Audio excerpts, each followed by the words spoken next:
Hey folks, so as we seen in previous videos how buffer and stream works.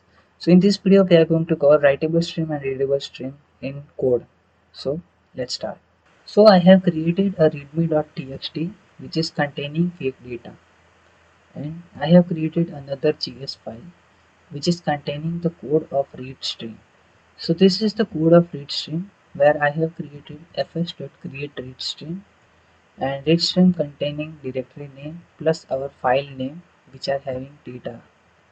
This is readme.txt, and my read stream dot on data will go to this, and function this chunk is going to divide our data, and chunk will give our divided data into chunks.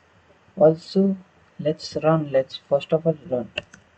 So node, and our file name is s1, so let's say s1.js, and you can see this data is in form of binary. So let's provide here